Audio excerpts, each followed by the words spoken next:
This tutorial will guide you through the process of configuring true code for fuzzing. We will take Quake 3 Virtual Machine, q3vm, as a test case to illustrate common issue that you may run into when you are fuzzing and how to handle them. This tutorial on true code fuzzing is split in 7 stages, with each stage dealing with another common fuzzing issue.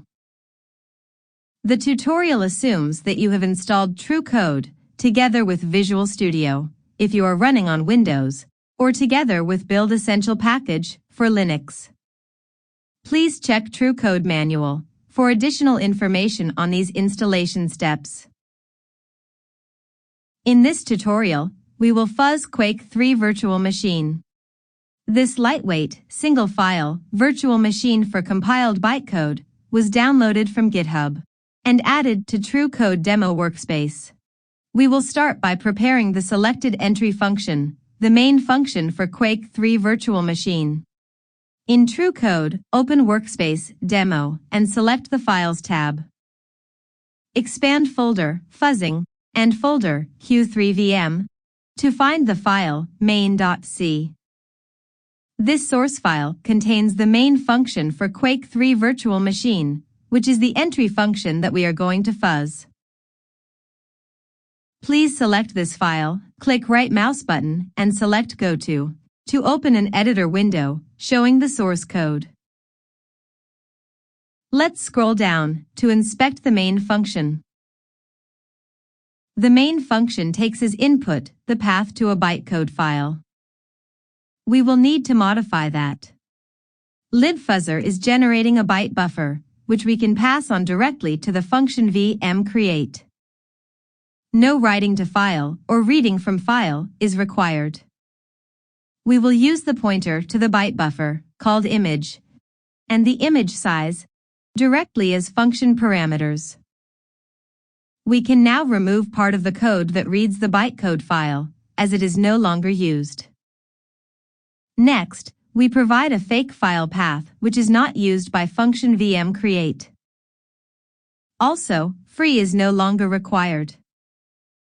And as a last step, we need to modify the function name main, as it is already used by libfuzzer.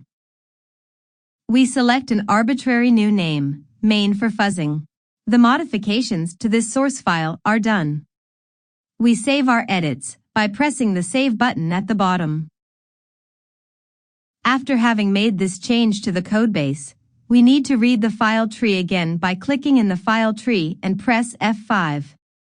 And we need to index the codebase again for the new function, main for fuzzing. This is done by opening the workspace settings, followed by context settings, and press Index Codebase. Once the codebase indexing has completed, you may close this window. The next stage is to configure true code for fuzzing. We open the Dynamic Analysis wizard to configure fuzzing. In the list of functions inside the codebase, we will find the function main for fuzzing. We select this function, click right mouse button, and select Create Tree with Function Stubs. We set the function call depth and select Fuzzing. We press Next at the bottom to go to the next phase in the wizard. True Code analyzes the function main for fuzzing and its call stack up to selected call depth. True Code isolates all relevant code and ignores code that is not used. The user can easily select which part to modify, if required. You may investigate the function LLVM fuzzer test1 input. By selection, click right mouse button and choose Edit. This function, LLVM fuzzer test1 input, is called by the fuzzer, and in turn, this function calls our top function, main for fuzzing. The function has 2 auxiliary functions, initialize state before fuzzing, and clean state after fuzzing, which are currently not used. libfuzzer does not allow the usage of exit inside the analyzed code. For this reason, setJump is added. The function setJump is used together with LONGJMP. Whenever LONGJMP is called anywhere in code, the program will jump to setJump and continue here. LONGJMP is used to replace exit and create a normal ending of the function, main for fuzzing. We can close this edit panel and approve the prepared function call stub tree. Select the entry function, click right mouse button, and choose Set as Reviewed. Press the Next button at the bottom to go to the next phase in the Dynamic Analysis wizard. TrueCode created source code files from the function call stub tree.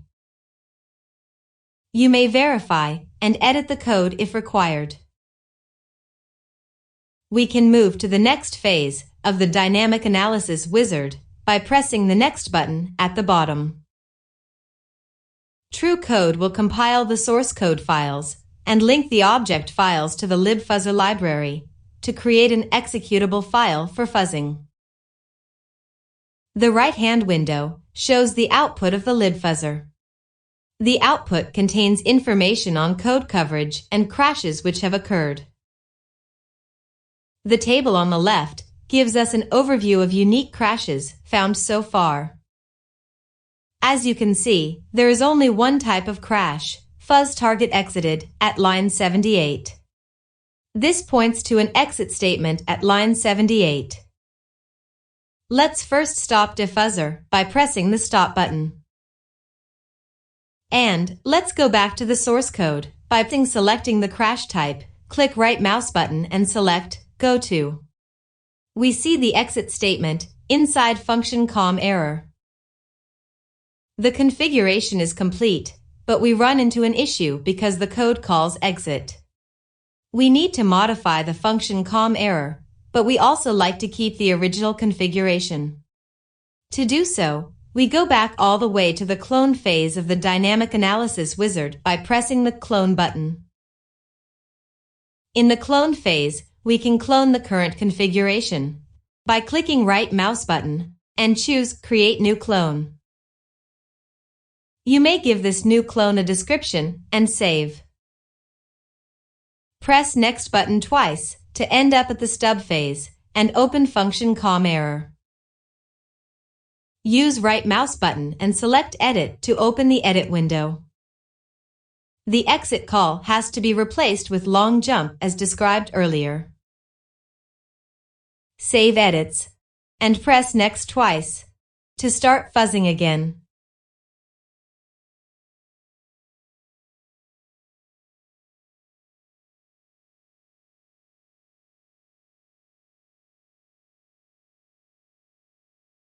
The fuzzer is running, but the log window is not showing the libfuzzer output. Instead, the log window is flooded by error messages, which are sent by the q3 virtual machine to the standard error stream. First, stop the fuzzer. Let's change the standard error stream with the standard output stream. We create a new clone, just like last time.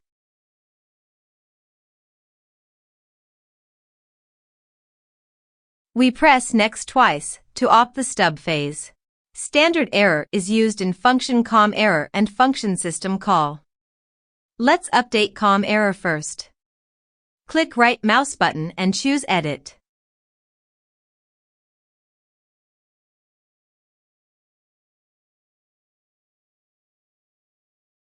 Make the modifications and save.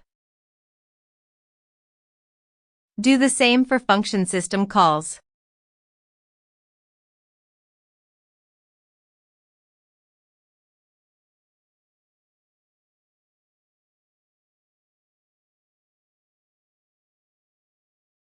Press Next twice to start fuzzing again.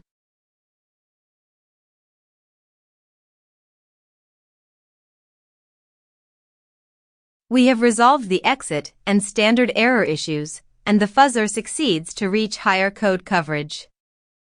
You may notice that the libfuzzer stopped updating the report. In this situation, this is caused by an infinite while loop in a called function. This loop keeps running until the standard libfuzzer timeout of 20 minutes is reached. The next stage is on setting a timeout for when the code is caught in an infinite loop. To speed up analysis, we can tune the timeout for the function LLVM fuzzer test1 input. To set the timeout, we go back to the settings stage. The timeout is one of the optional settings, which will be shown by checking Show Optional Fields. A timeout of 10 seconds seems reasonable for current code.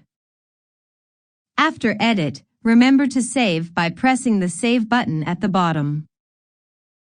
You may press Next 3 times to start fuzzing again.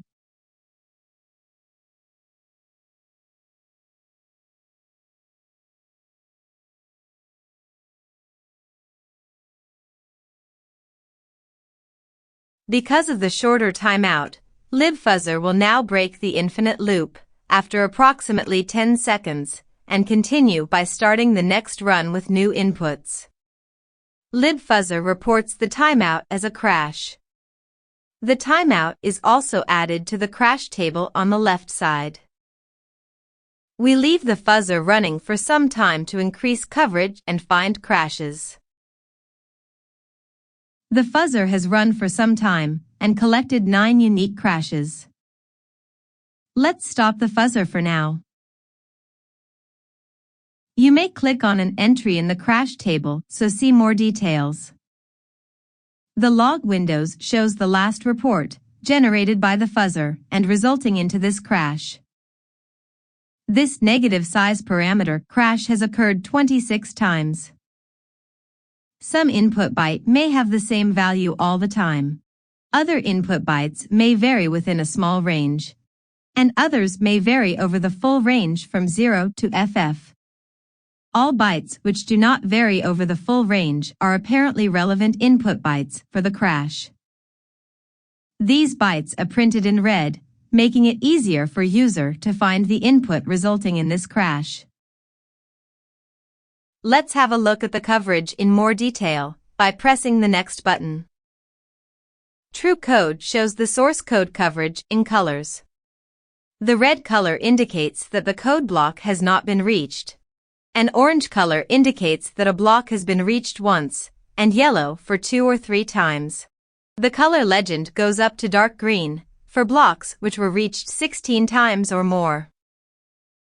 The count is also printed in front of each source code line.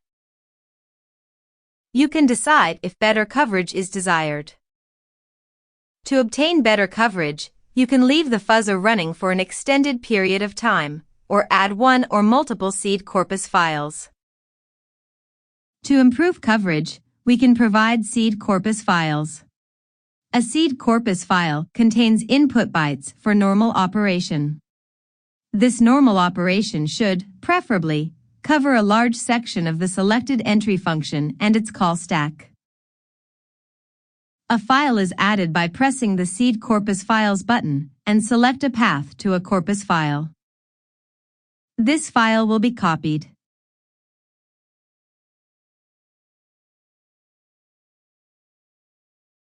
Multiple seed corpus files are allowed.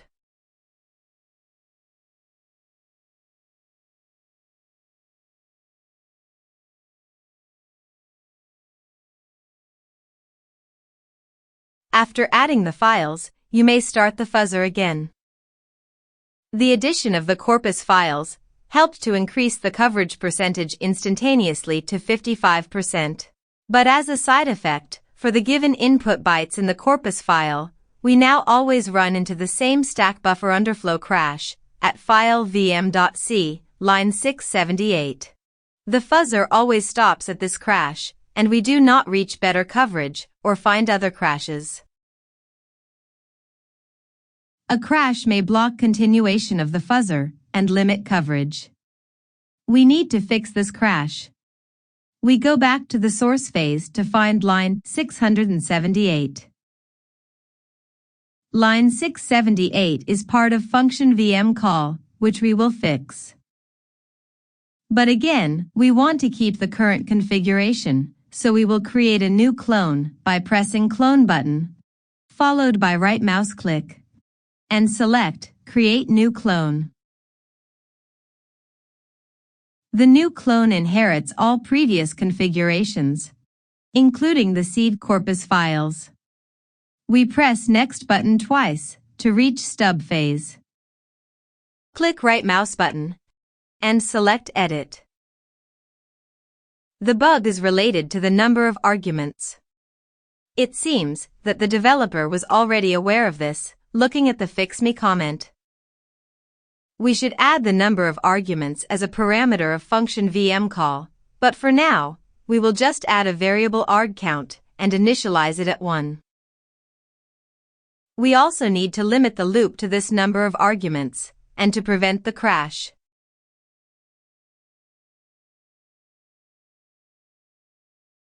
We save the edits and press Next button twice to run the fuzzer again.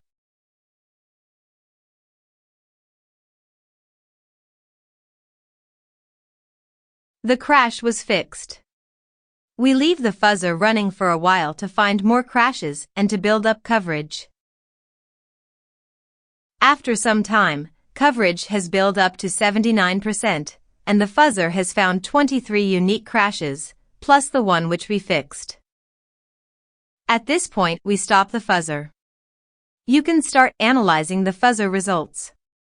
The fuzzer results are stored as an annotation with an annotation report. Select Annotation, right mouse click, and choose Show.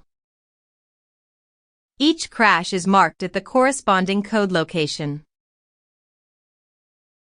And the detailed fuzzer results can be imported to get the same overview again as during live fuzzing. Select File menu, Import, Fuzzing Results, and the last fuzzing result file.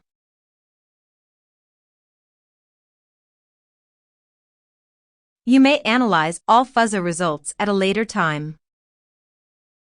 We hope we have given you an overview of common fuzzing issues and how to resolve them in true code fuzzing. Thank you for watching this tutorial on fuzzing. If you have questions or remarks, please contact us.